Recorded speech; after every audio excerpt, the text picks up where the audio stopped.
Hello, North American Discworld Convention. I am Rob, and I'm here with Neil.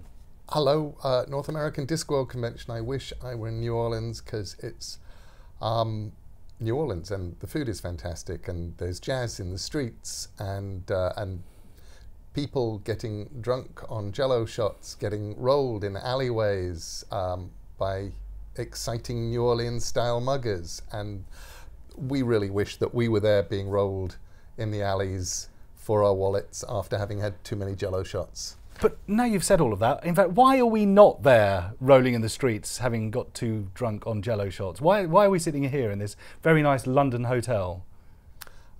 Because we're making Good Omens. We are making a television series, that is why. Could there be any other finer reason not to be rolling down the streets of New Orleans than making Good Omens for the TV? I do not believe so. Now, you lovely people have sent us questions.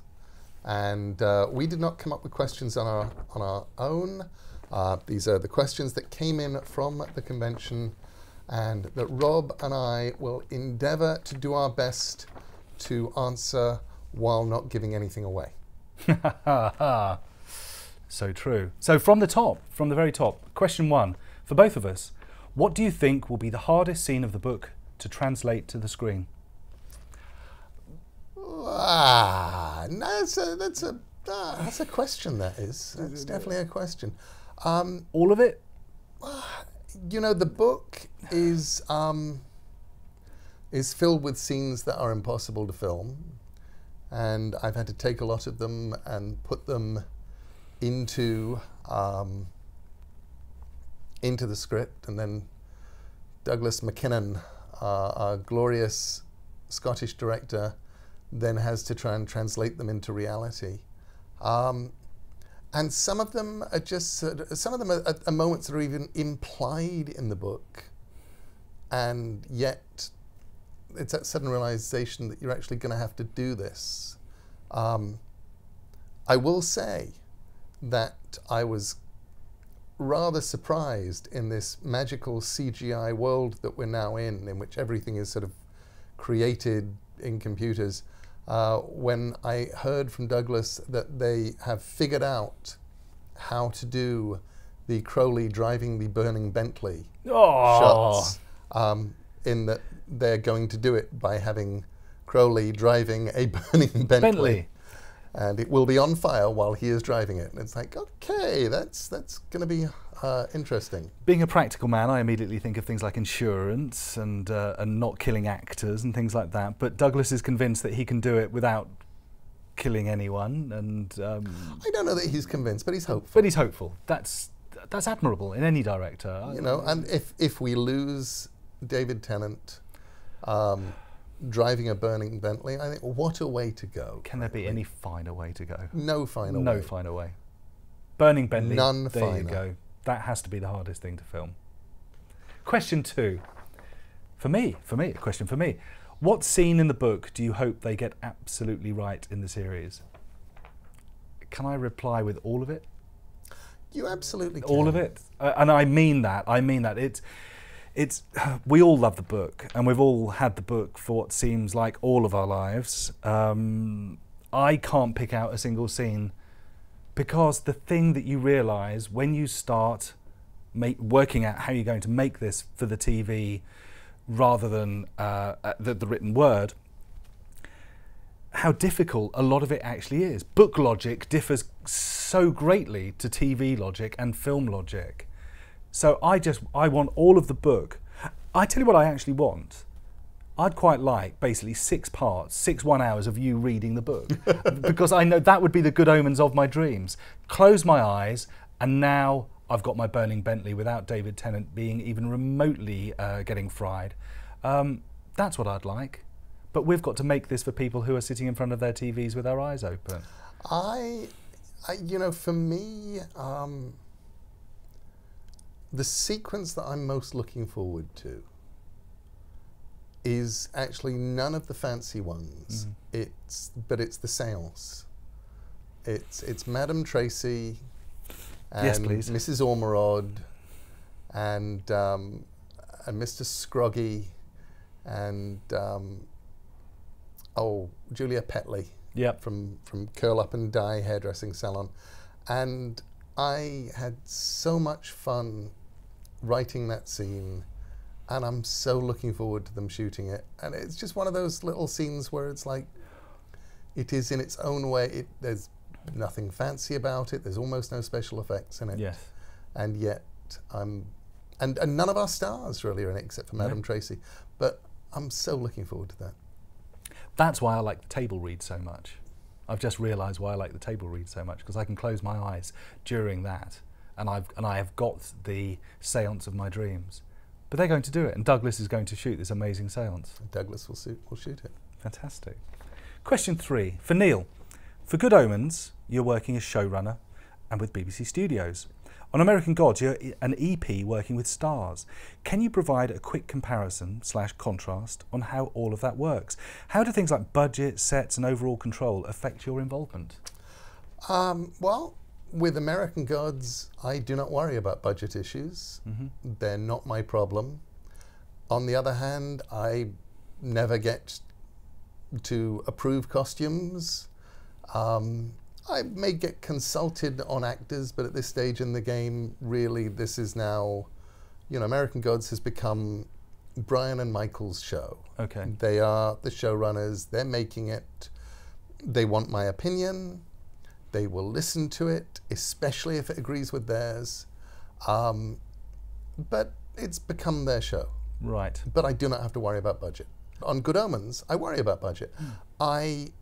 I'm not going to let the worry about budget change what I write while I'm writing it, but I'm very aware that I may have to go in to that scene later, and instead of 5 onlookers with speaking parts, I will now have 1 onlooker with a speaking part, or whatever. And I know it's a rule that you are never allowed to refer to things that we said off camera because the audience have got no point of reference, but we had a conversation just before the camera started rolling exactly about that a speaking part within the book has gone and has now become one of the them for logical reasons, purely just budget issues. And budget and the fact that we currently have 211 speaking parts needing to be cast in Good Omens. 211 is an awful lot of parts. So the fact that this one would have been complicated to cast because they need to look like another character and various other reasons. And it was just that thing of going, let's make everybody's life easier, and I will rewrite this scene in the book, which is one of the things I've been most looking forward to doing, but actually it will get rewritten, and it will save a little money and a lot of time.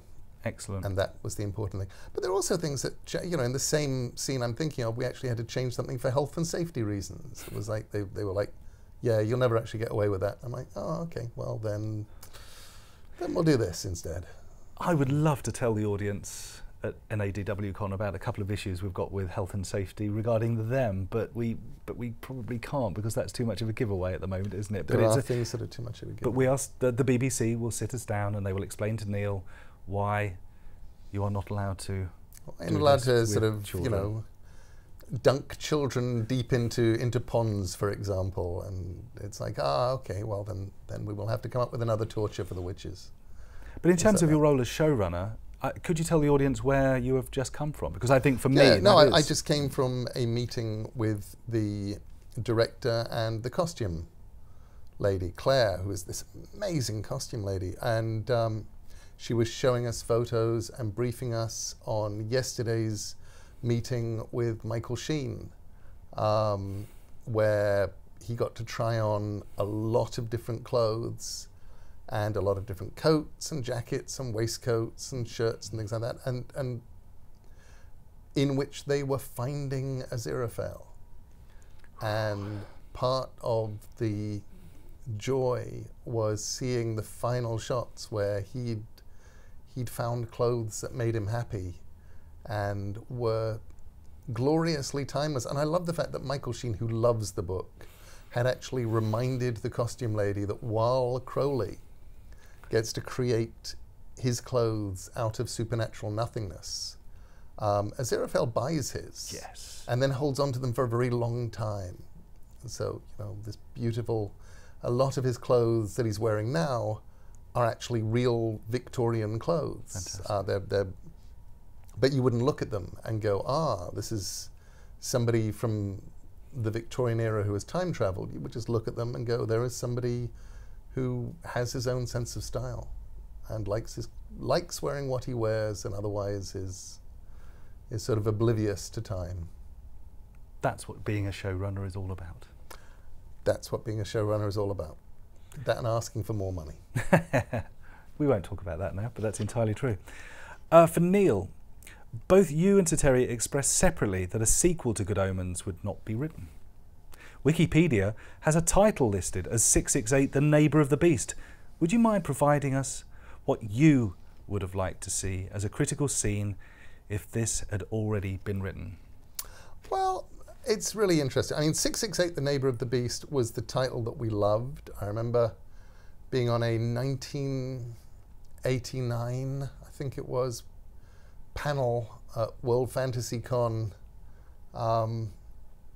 in Chicago, and Terry and I telling the audience that the title of the sequel was going to be 668, The Neighbour of the Beast, and no one laughed longer or louder than a gentleman on the panel who is now deceased, who a year later brought out a book called 668, The Neighbour of the Beast.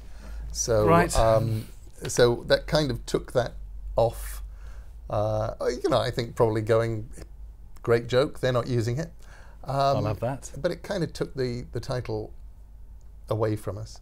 I'm not going to tell you any plot or scenes from the unwritten sequel. And one reason I'm not going to tell you any plot or scenes from the unwritten sequel is the unwritten sequel to Good Omens informs Good Omens, the television series. Things that Terry and I talked about after we had written Good Omens, ideas we had for doing a film adaptation circa 1991, discussions of what we were going to do in the sequel, then feed back into Good Omens, the television series. And there are characters who are not in the book who have basically exist because you never know. I'm not saying I will ever take Terry's and my plot for the sequel and do another TV series. But I like the fact that it's certainly an option if we ever want to go there. So, no, I'm not going to tell you anything. I've already told you too much. Now we have to kill you. For both of us, with the current political environment in both the UK and US being what they are, do you anticipate incorporating updated social/political figures in Good Omens? If so, outside of the obvious, brackets, references to Trump and May, what else do you find being relevant to telling the story of Good Omens? Well, for a start, I'm not going to talk about Trump and May because Good Omens is going to be released in probably about January of 2019, and it's quite possible by that time that they will be historical figures, remembered only by greybeards and those with incredibly long political memories.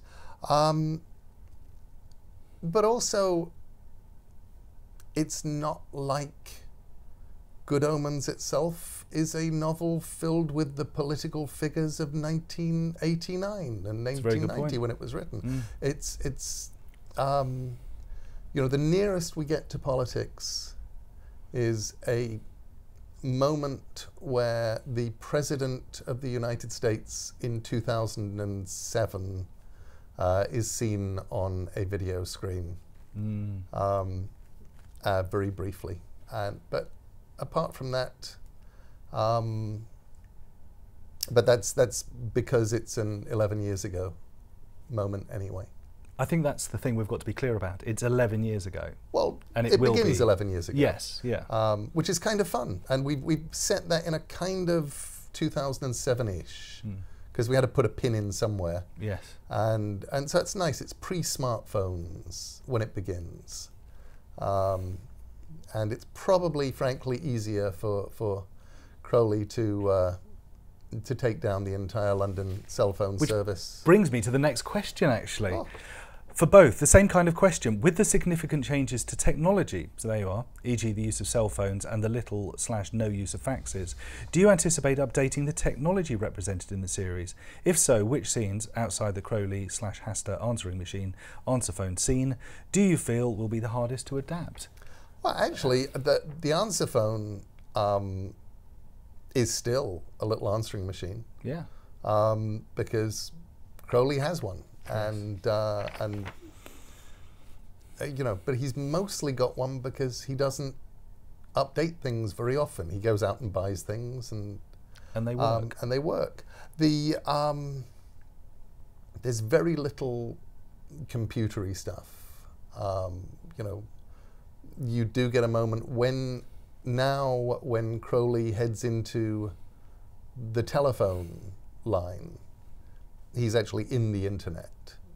So, you know, with any luck, while he is being chased by Hasta, there will be cat videos, Of course. people FaceTiming their mums, and pornography happening all around him.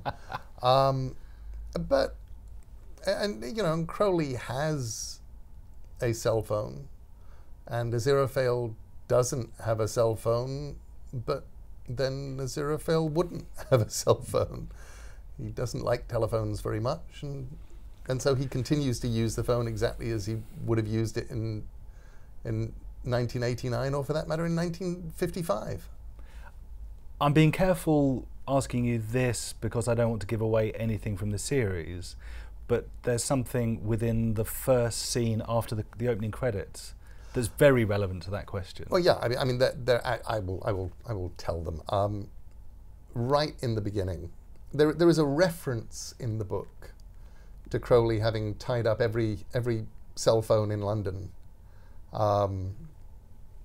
that day, and so you actually get to see how he does it in 2007, which was a wonderful scene to write, and also means that when he then decides that he actually needs to phone Aziraphale, he has to find the only working phone box in the south of England to do it.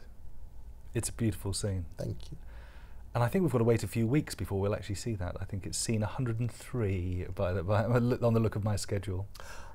I think it's only 103 because I think the 1 means it's in script number 1 and it's scene 3. Oh, so it's not actually scene 103 in terms of there will be 102 scenes will be shot first. It's I haven't got to wait that long then. The final question to you. Yeah. In adapting Good Omens, we understand you've had to cut some scenes. Are there any cuts that you could share with us or you would like to talk about?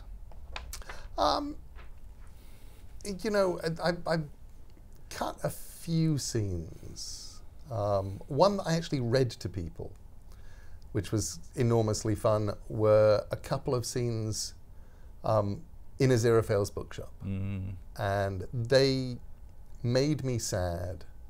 There was a lovely scene where Aziraphale encounters a couple of gentlemen who are basically mafiosi. They are heavy thugs from property developers who want to take over, want to buy his shop.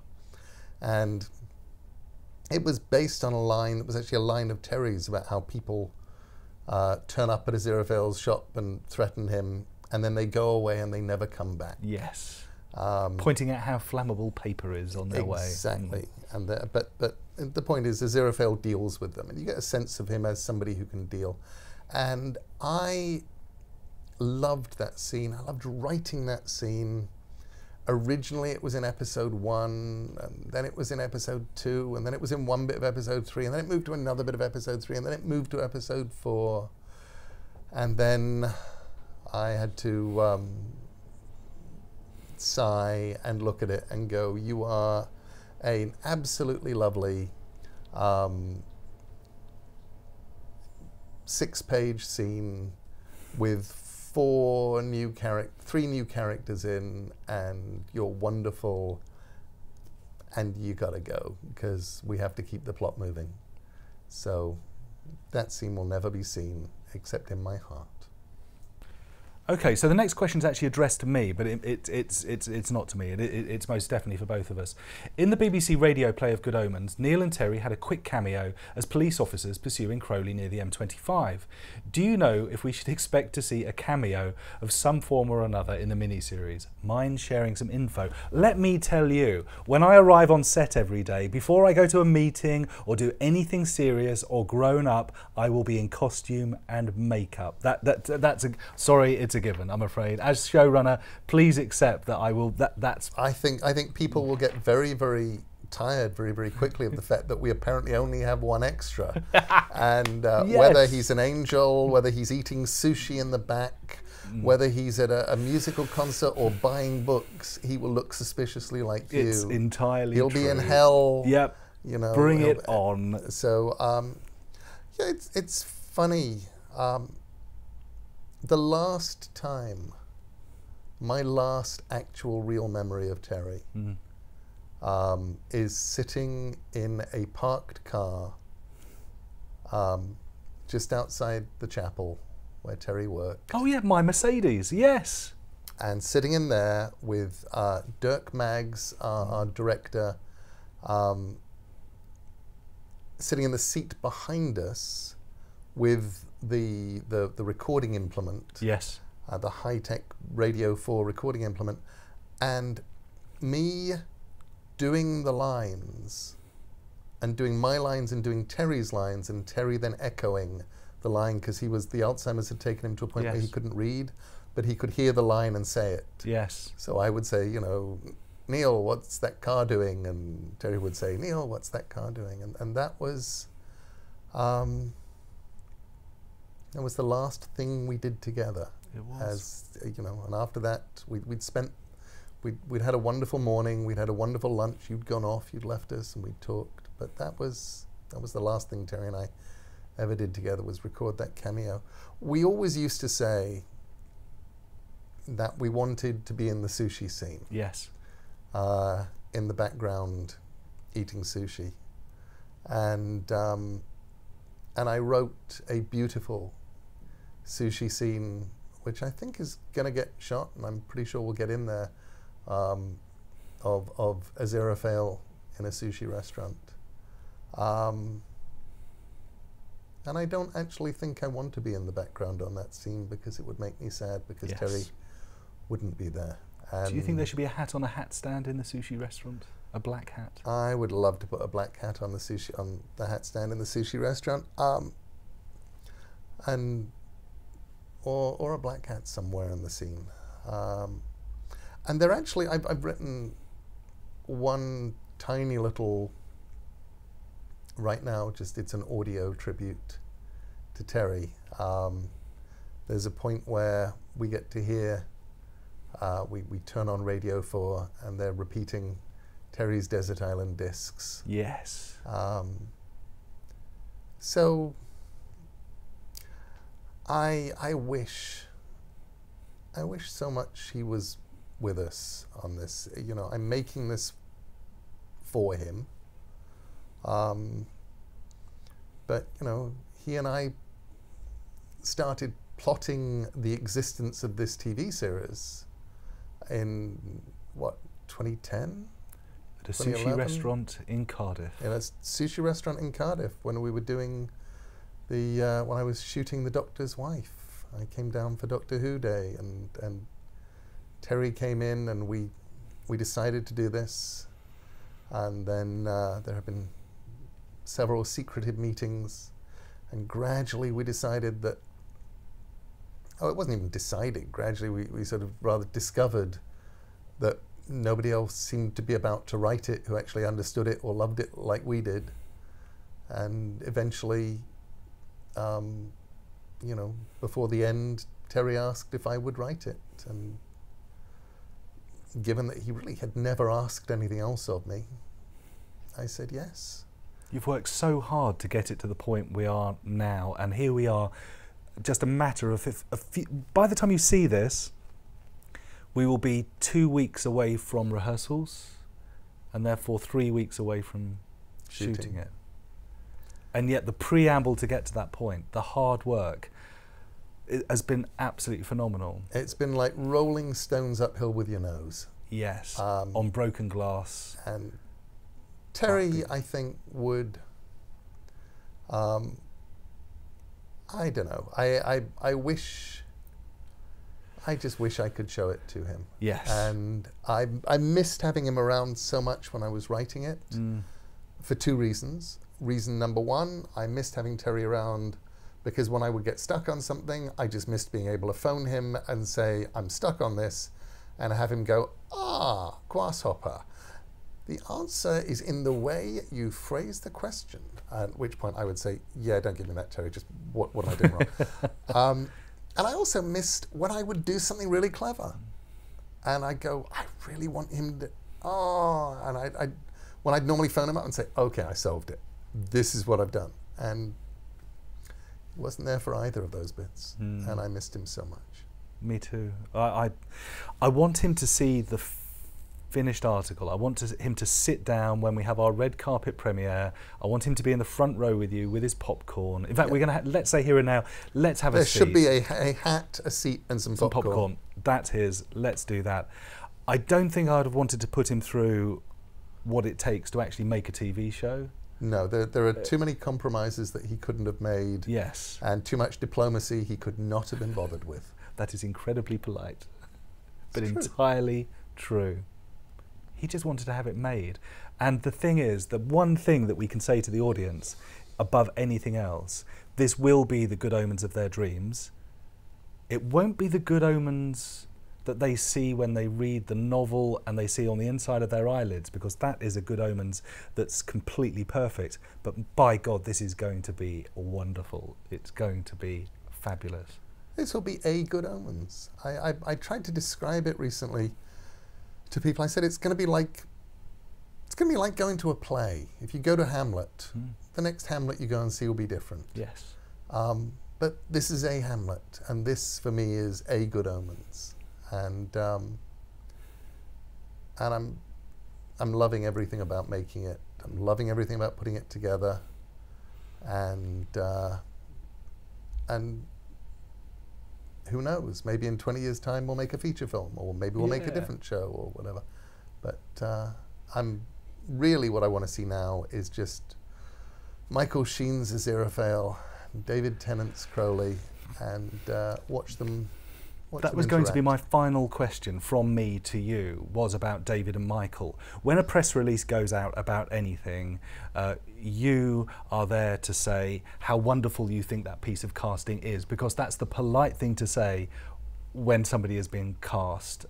We know that a lot of hoops have been jumped through to get those guys, but can we say here on record right now that Michael and David, it's nothing about the press release, to say that we wanted them is an understatement. Is that right? Well, yeah, I mean, basically we have the preeminent Welsh actor of his generation, yes, and the preeminent Scottish actor of his generation, yes, both having to do English accents.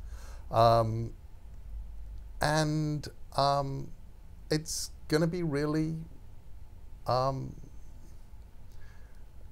for reasons that I'm not going to go into, it was important to us that they were, in a number of ways, visually reminiscent of each other. The yes, fact that we have, that David and Michael aren't, they normally aren't in things together because they go up for the same parts. But I love the fact that we have them together. When Terry and I were asked who we wanted to play Crowley and Aziraphale, back when the book first came out in 1989, 1990, we said, you know, if he was still alive, we would want Peter Sellers playing both parts. Yes. And I kind of feel like this is the closest we'll ever get to that. That's the biggest compliment you can give them. They could absolutely, you know, Michael Sheen, when I saw him the other night, he'd already noticed a line on somebody on Twitter had sort of said, you know, what they'd like to see is the stage play of Good Omens with Michael and David swapping parts each night, yes, going backwards and forwards between Crowley and Aziraphale each. And I'm like, I could see that. I want to see that. Thank you very much. Have fun, everybody. Go to the bar now, raise a drink to Neil, raise a drink to Good Omens, and please raise a drink to Terry. All the best, everyone. He liked banana daiquiris.